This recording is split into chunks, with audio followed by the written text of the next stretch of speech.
புதுக்கோட்டை மாவட்டம் மன்னவேளாம்பட்டியில் ஒரே பகுதியில் விளையாடிக் கொண்டிருந்த 4 குழந்தைகள் எலியை கொல்ல பயன்படுத்தக்கூடிய எலி ஸ்ப்ரே முகத்தில் மாறி மாறி அடித்துக் கொண்டதால் அந்த குழந்தைகள் தற்போது புதுக்கோட்டை அரசு மருத்துவக் கல்லூரியில் சிகிச்சை பெற்று வருகின்றனர். இந்த சம்பவம் அந்த பகுதியில் பெரும் பரபரப்பு ஏற்பட்டிருக்கிறது.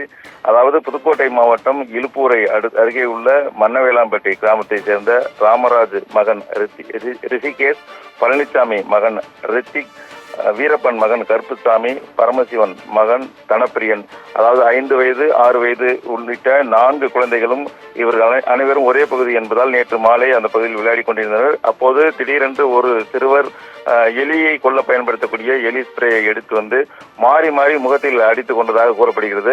இதையடுத்து அவர்கள் முதற்கட்டமாக முதல் சிகிச்சைக்காக புதுக்கோட்டை மாவட்டம் அன்னவாசல் அரசு மருத்துவமனையில் சிகிச்சைக்காக சேர்த்துள்ளனர்.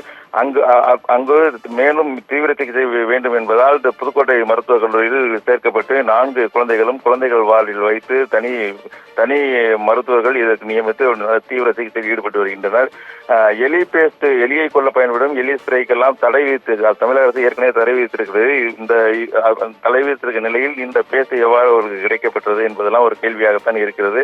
இருந்தாலும் தற்போது இந்த குழந்தைகள் தீவிர சிகிச்சை பிரிவில் சிகிச்சை பெற்று வருகின்றனர். இந்த சம்பவம் அந்த பகுதியில் பெரும் பரபரப்பை ஏற்பட்டிருக்கிறது.